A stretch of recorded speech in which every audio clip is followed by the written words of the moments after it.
മക്കളെ, അപ്പോൾ നമ്മൾ ഇനി ക്ലാസ് 6ലേക്കാണ് ഇനി കടക്കാനായിട്ട് പോകുന്നത്. ഈ ഒരു 6ാം ക്ലാസ്സിൻ്റെ മൊത്തത്തിലുള്ള ആ ഒരു റോഡ് മാപ്പ് എന്താണ് എന്നുള്ളതാണ് ഈ ഒരു വീഡിയോയിലൂടെ മിസ് പറഞ്ഞു തരാനായിട്ട് പോകുന്നത്.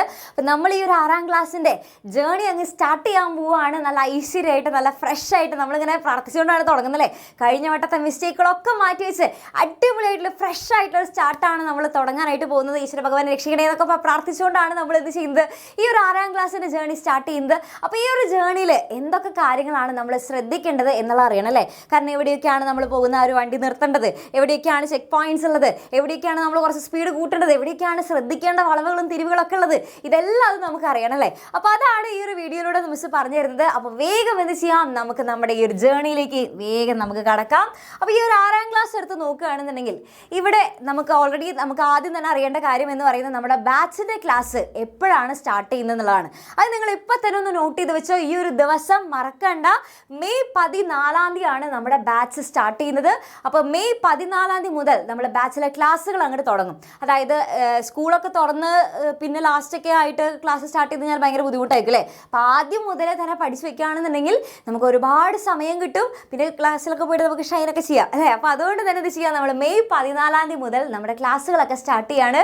അപ്പോൾ ആദ്യം മുതൽ കുറേയൊന്നും തരില്ല എൻ്റെ കുട്ടികൾക്ക്, വളരെ സിമ്പിളായിട്ട് കുറച്ച് ഇത് നമുക്ക് പഠിച്ചങ്ങ് തുടങ്ങാം. Okay, ready? അപ്പോൾ അങ്ങനെയാണെന്നുണ്ടെങ്കിൽ ഈ ഡേറ്റിൽ നമ്മൾ എന്തായാലും സ്റ്റാർട്ട് ചെയ്യുന്നതായിരിക്കും. ഇനി നമുക്ക് പോകുന്ന വഴിയിൽ എന്തൊക്കെ കാര്യങ്ങളാണ് നമ്മൾ ഫേസ് ചെയ്യാൻ പോകുന്നത് എന്നുള്ള മിസ് പറഞ്ഞുതരാം.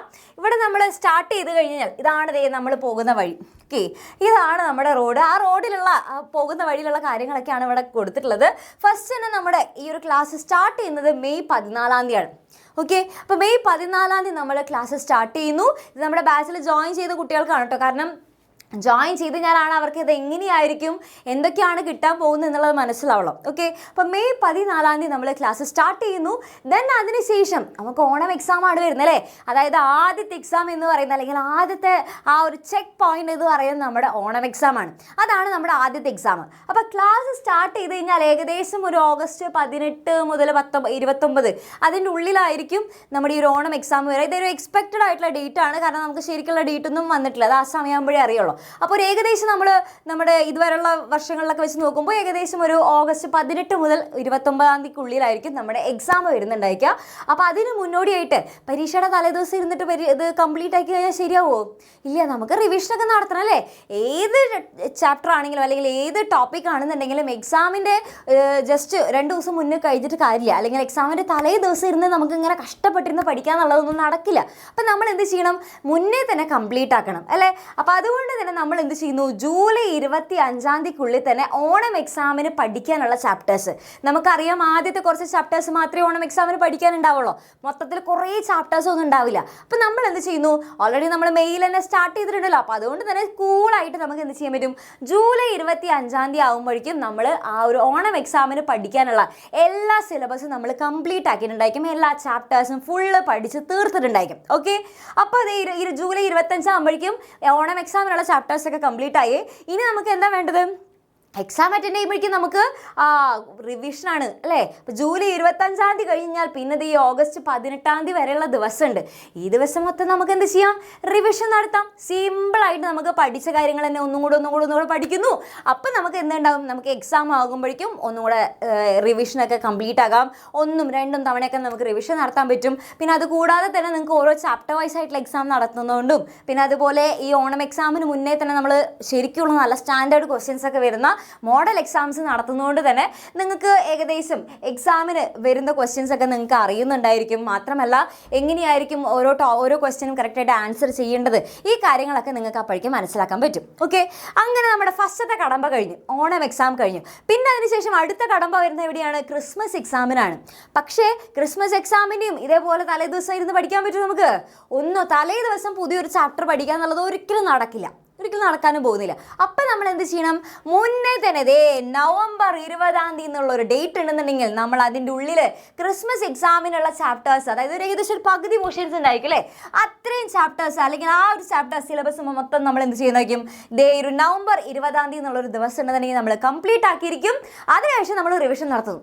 ഏതൊരു എക്സാമിനും റിവിഷൻ എന്ന് പറയുന്നത് വളരെയധികം ഇമ്പോർട്ടൻ്റ് ആണ്. ഓക്കെ, അപ്പോൾ നമ്മൾ എന്ത് ചെയ്യുന്നു, നവംബർ 20-ാം തീയതി കഴിഞ്ഞാൽ പിന്നെ ഏകദേശം നമ്മൾ എക്സ്പെക്ട് ചെയ്യുന്ന ഡേറ്റ് എന്ന് പറയുന്നത് ഡിസംബർ 8 മുതൽ ഡിസംബർ 19 വരെയാണ്. അപ്പോൾ ആ ഒരു സമയത്തിനുള്ളിൽ, അതായത് ഡിസംബർ 8 മുന്നേ തന്നെ നമ്മൾ എന്ത് ചെയ്യുന്നു, ഈ ഒരു സമയത്ത് നമ്മൾ നവംബർ 20 ശേഷം ഡിസംബർ 8 നമ്മൾ റിവിഷൻ കംപ്ലീറ്റ് ആകുന്നു. ദെൻ അതിനുശേഷം നമ്മുടെ ക്രിസ്മസ് എക്സാം, നേരത്തെ പറഞ്ഞ പോലെ തന്നെ ചാപ്റ്റർ വൈസ് ആയിട്ടുള്ള എക്സാംസും മോഡൽ എക്സാംസും ഒക്കെ അവിടെ നടക്കും, ആ ഒരു ഗ്യാപ്പിൽ നടക്കും. അപ്പോൾ അതിനുശേഷം നമുക്ക് എന്ത് ചെയ്യാൻ പറ്റും, ഡിസംബറിലെ നമ്മുടെ ക്രിസ്മസ് എക്സാം നമുക്ക് തകർത്ത് എഴുതാം. പിന്നെ അതിനുശേഷം നമുക്ക് കുറച്ച് നാളെ വെക്കേഷനൊക്കെ എൻജോയ് ചെയ്യാം. പിന്നെ അതിനുശേഷം നമുക്ക് അടുത്ത കടമ്പ വരുന്നത് നമ്മുടെ ലാസ്റ്റത്തെ എക്സാമാണ്, പബ്ലിക് എക്സാമാണ്. അപ്പോൾ ഇത്തവണ നമുക്ക് പുതിയ സിലബസാണ്, അതൊരു പ്രശ്നമാണ്. അതുകൂടാതെ തന്നെ നമ്മളെ തോപ്പിച്ചിടാനുള്ളൊരു സാധ്യതയും കൂടി ഉണ്ട്. ഇപ്രാവശ്യം പറയുന്നുണ്ട്, ഇപ്രാവശ്യം നമ്മുടെ 5ാം ക്ലാസ്സിലും 6ാം ക്ലാസ്സിലൊക്കെ എന്ത് ചെയ്യുന്നുണ്ട്, മിനിമം മാർക്ക് നിർബന്ധമാക്കുന്നുണ്ട്. അതായത് ഒരു മിനിമം 30% മാർക്ക് നിങ്ങൾ നേടിയിരിക്കണം. അത് നേടാത്ത പക്ഷം നിങ്ങളെ തോപ്പിച്ചിടാനുള്ള സാധ്യതയുണ്ട്. അപ്പോൾ അതുകൊണ്ട് തന്നെ കുട്ടികൾ എന്ത് ചെയ്യുക, നന്നായിട്ട് പഠിച്ചു വെക്കണം. അപ്പോൾ ഇത് നിങ്ങൾ കറക്റ്റായിട്ട് ഫോളോ ചെയ്യുകയാണെന്നുണ്ടെങ്കിൽ മിസ് അത് ഉറപ്പ് തരാം, നിങ്ങളിൽ നമ്മുടെ സ്റ്റുഡൻസിൽ ഒരാൾ പോലും തോൽക്കില്ല. ഓക്കെ, അങ്ങനെ തോൽക്കാൻ ഇടവരരുത്. അടിപൊളിയായിട്ട് ഇത് നിങ്ങൾക്ക് കറക്റ്റായിട്ട് ഫോളോ ചെയ്യുന്നതിൽ ഏറ്റവും നല്ല മാർക്ക് തന്നെ സ്കോർ ചെയ്യാൻ പറ്റും. ഓക്കെ, അപ്പോൾ പബ്ലിക് എക്സാം നമുക്ക് മാർച്ച് സ്റ്റാർട്ടിങ്ങിൽ തന്നെ ഉണ്ടാവും. ഓക്കെ, അപ്പം നിങ്ങളുടെ പരീക്ഷ സിലബസ് അപ്പം എപ്പോൾ തീരും, കംപ്ലീറ്റ് എല്ലാ ചാപ്റ്റേഴ്സും ജാനുവരി 10 എന്നുള്ളൊരു ദിവസം ഉണ്ടെങ്കിൽ ആ ഒരു ദിവസത്തോടു കൂടി നമ്മുടെ കംപ്ലീറ്റ് ആയിട്ടുള്ള സിലബസ് തീർന്നിരിക്കും. അതായത് കംപ്ലീറ്റ് ചാപ്റ്റേഴ്സ് നമ്മൾ പഠിപ്പിച്ച് തീർന്നിരിക്കും. ഓക്കെ, എൻ്റെ കുട്ടികളെല്ലാവരും എല്ലാ ചാപ്റ്റേഴ്സും അടിപൊളിയായിട്ട് പഠിച്ചും തീർന്നിരിക്കും. ദെൻ അതിനുശേഷം നമുക്ക് ജാനുവരി 10 കഴിഞ്ഞാൽ ഫെബ്രുവരി എന്നുള്ളൊരു മാസം അങ്ങോട്ട് എടുക്കുകയാണ് അല്ലേ, ബാക്കിയും കുറേ ദിവസങ്ങളുണ്ട്. ഇതെല്ലാം എൻ്റെ കുട്ടികൾക്ക് എന്ത് ചെയ്യാൻ പറ്റും, റിവിഷന് വേണ്ടിയിട്ട് കറക്റ്റായിട്ട് യൂട്ടിലൈസ് ചെയ്യാം. അപ്പോൾ റിവിഷൻ നമുക്ക് ഒരുപാട് സമയം കിട്ടും. ഏതെങ്കിലും പോർഷൻസ് ഒക്കെ പെൻഡിങ് ആയി കിടക്കുന്നുണ്ടെങ്കിലോ അല്ലെങ്കിൽ ഏതെങ്കിലുമൊക്കെ ടോപ്പിക്സ് നമുക്ക് ഒന്നുകൂടി മനസ്സിലാവാത്തുണ്ടെന്നുണ്ടെങ്കിൽ എന്ത് വന്നു കഴിഞ്ഞാലും നിങ്ങൾക്ക് അവിടെ എന്ത് ചെയ്യാൻ പറ്റും, അതൊക്കെ നമുക്ക് അവിടെ എല്ലാം അത് റെഡിയാക്കി എടുക്കാനുള്ള സമയമുണ്ട്. ഓക്കെ, അപ്പോൾ ഇതൊന്നും നിങ്ങൾ വിചാരിക്കേണ്ട ഇതൊക്കെ ഈ സമയത്തിനോട് തീരുമെന്ന് പറയുമ്പോൾ ഓരോ ദിവസം കുറേ പഠിക്കാൻ തരുമോ വിചാരിക്കേണ്ട. വളരെ കുറച്ച് മാത്രമാണ് ഓരോ ദിവസം നിങ്ങൾക്ക് പഠിക്കാനായിട്ട് തരുന്നുണ്ടാവുള്ളൂ. അത് കറക്റ്റായിട്ട് യൂട്ടിലൈസ് ചെയ്യുക, അത് മാത്രമേ ചെയ്യേണ്ട ആവശ്യമുള്ളൂ. ഓക്കെ, അപ്പോൾ ഇതാണ് നമ്മുടെ ഈ ഒരു റോഡ് മാപ്പ് എന്ന് പറയുന്നത്. അപ്പോൾ ഇത് കറക്റ്റായിട്ട് നിങ്ങൾക്ക് പോകണമെന്ന് ആഗ്രഹം ഉണ്ടെന്നുണ്ടെങ്കിൽ നിങ്ങൾക്ക് ഏറ്റവും നല്ല മാർക്ക് തന്നെ സ്കോർ ചെയ്യാൻ സാധിക്കും. ഇനി അതല്ല, വേറൊരു ഗ്രൂപ്പ് ഓഫ് സ്റ്റുഡൻസ് ഉണ്ട്, അതായത് ഒരു ഫ്ലോയിൽ അങ്ങ് പോവാം അല്ലേ, എല്ലാം വരുന്നോടത്ത് വെച്ച് കാണാം, അപ്പോൾ അങ്ങനെ അങ്ങോട്ട് പോവാം അല്ലേ. എന്തായാലും 6ാം ക്ലാസ് തുടങ്ങുന്നു, പിന്നെ അങ്ങനെ ഒരു ഫ്ലോയിൽ അങ്ങ് പോട്ടെ അല്ലേ. ഓണം എക്സാമോ ക്രിസ്മസ് എക്സാമോ അതൊക്കെ ഇങ്ങോട്ട് വരുന്ന വഴി അങ്ങോട്ട് വരട്ടെ, അന്നേരം നോക്കാം എന്നൊക്കെ വിചാരിച്ച് നടന്നു കഴിഞ്ഞാൽ നമ്മൾ വിചാരിച്ച മാർക്ക് നമുക്ക് സ്കോർ ചെയ്യാൻ പറ്റില്ല. ഓക്കെ, അത്യാവശ്യം നല്ല സ്റ്റാൻഡേർഡ് ആയിട്ടുള്ള ക്വസ്റ്റ്യൻ പേപ്പറാണ് വരുന്നത്. അപ്പോൾ അതുകൊണ്ട് തന്നെ എന്ത് ചെയ്യണം, എൻ്റെ കുട്ടികൾ നന്നായിട്ട് പഠിച്ചെങ്കിൽ മാത്രമേ ഏറ്റവും നല്ല മാർക്ക് സ്കോർ ചെയ്യാൻ പറ്റുള്ളൂ. ആ കാര്യം മനസ്സിൽ വയ്ക്കുക. ഈ ഒരു വർഷം നമ്മൾ നന്നായിട്ട് പരിശ്രമിക്കുന്നു. കാരണം ഈ 5ലും 6ലും 7ലൊക്കെ പഠിക്കുന്ന കാര്യങ്ങളൊക്കെ എന്താണ്, ബേസിക്സ് ആണ്. അത് ബേസ് കറക്റ്റായാൽ മാത്രമാണ് അതിൻ്റെ ഹയർ ആയിട്ടുള്ള ക്ലാസ്സുകൾ നമുക്ക് പറയുന്ന കാര്യങ്ങളൊക്കെ ടീച്ചേഴ്സൊക്കെ പഠിപ്പിക്കുന്ന കാര്യങ്ങൾ മനസ്സിലാവുള്ളൂ. ഓക്കെ, അപ്പോൾ ഇത് കറക്റ്റായിട്ട് തന്നെ ഫോളോ ചെയ്യുക. ഇത് നമ്മൾ ഈ ഒരു കറക്റ്റായിട്ടുള്ള ഒരു ടൈംസ് അല്ലെങ്കിൽ എന്താ പറയുക, ഇത് കറക്റ്റായിട്ട് ഒരു റോഡ് മാപ്പ് നമ്മൾ കീപ്പ് ചെയ്ത് കൊണ്ടുപോകുന്നത് നമ്മുടെ എക്സാമിനറിൻ്റെ സ്വന്തം ബാച്ചിലാണ്. അപ്പോൾ അതിനാണ്, അതായത് നമ്മുടെ 6ാം ക്ലാസ്സിൻ്റെ എക്സാമിനറിൻ്റെ ബാച്ചാണ് നമ്മുടെ യുവ ബാച്ച് എന്ന് പറയുന്നത്. ഇവിടെ നിങ്ങൾക്ക് കംപ്ലീറ്റ് ക്ലാസ്സസ് കിട്ടുന്നത് ലൈവ് ക്ലാസ് ആയിട്ടായിരിക്കും. പിന്നെ അതുകൂടാതെ നിങ്ങൾക്ക് PDF ആയിട്ട് ക്ലാസ് നോട്ടുകൾ പറഞ്ഞ് തരുന്നതായിരിക്കും. ഇനി അഥവാ ലൈവ് നിങ്ങൾക്ക് അറ്റൻഡ് ചെയ്യാൻ പറ്റിയിട്ടില്ല എന്നാണെന്നുണ്ടെങ്കിൽ ആ ലൈവ് നിങ്ങൾക്ക് റെക്കോർഡഡ് ആയിട്ട് തരുന്നതായിരിക്കും. പിന്നെ അതേപോലെ ചാപ്റ്റർ വൈസ് ഉള്ള വർക്ക്ഷീറ്റ്, ചാപ്റ്റർ വൈസ് ആയിട്ടുള്ള എക്സാംസ്, മോഡൽ എക്സാംസ്, ഇതെല്ലാം നമ്മൾ പ്രൊവൈഡ് ചെയ്ത് തരുന്നതായിരിക്കും. ഇനി നിങ്ങൾക്ക് അറിയേണ്ട കാര്യം എന്ന് പറയുന്നത് ഫീസാണ്. അപ്പോൾ ഫീസ് ബാച്ച് നമ്മൾ ഓൾറെഡി സ്റ്റാർട്ട് ചെയ്യുന്ന ഡേറ്റ് മിസ് പറഞ്ഞിട്ടുണ്ടായിരുന്നല്ലോ, മെയ് 14 സ്റ്റാർട്ട് ചെയ്യും. അപ്പോൾ അതിന് മുന്നേ നിങ്ങൾ ജോയിൻ ചെയ്യുകയാണെന്നുണ്ടെങ്കിൽ ഈ ഫീസിലായിരിക്കും നിങ്ങൾക്ക് ജോയിൻ ചെയ്യുക. അതായത് കുറഞ്ഞ ഫീസിൽ തന്നെ ജോയിൻ ചെയ്യാനായിട്ട് സാധിക്കും. ബാച്ച് സ്റ്റാർട്ട് ചെയ്ത് കഴിഞ്ഞാൽ പിന്നീട് നമ്മൾ ഈ പഴയ ഫീസിലേക്കാണ് എത്തുന്നുണ്ടായിരിക്കുക. അപ്പോൾ എൻ്റെ കുട്ടികൾ എന്ത് ചെയ്യുക, വേഗം തന്നെ നിങ്ങളുടെ ഫ്രണ്ട്സിനൊക്കെ ഈ ഒരു ഇൻഫർമേഷൻ പാസ് ചെയ്ത് കൊടുക്കുക. ജോയിൻ ചെയ്യാൻ ആഗ്രഹമുള്ള എല്ലാവരും എന്ത് ചെയ്യുക, ഈ താഴെ കാണുന്ന നമ്പറിൽ കോൺടാക്ട് ചെയ്യുക. Okay, ready? അപ്പോൾ അങ്ങനെയാണെന്നുണ്ടെങ്കിൽ ഈ ഒരു റോഡ് മാപ്പൊക്കെ അനുസരിച്ച് അടിപൊളിയായിട്ട് പഠിക്കാൻ എൻ്റെ കുട്ടികൾ എല്ലാവരും റെഡി അല്ലേ? റെഡി ആണെന്നുണ്ടെങ്കിൽ വേഗം തന്നെ ആ ഒരു കമൻറ്റ് ബോക്സ് ഓപ്പൺ ആണെന്നുണ്ടെങ്കിൽ വേഗം തന്നെ കമൻറ്റ് ബോക്സിൽ അറിയിക്കാം.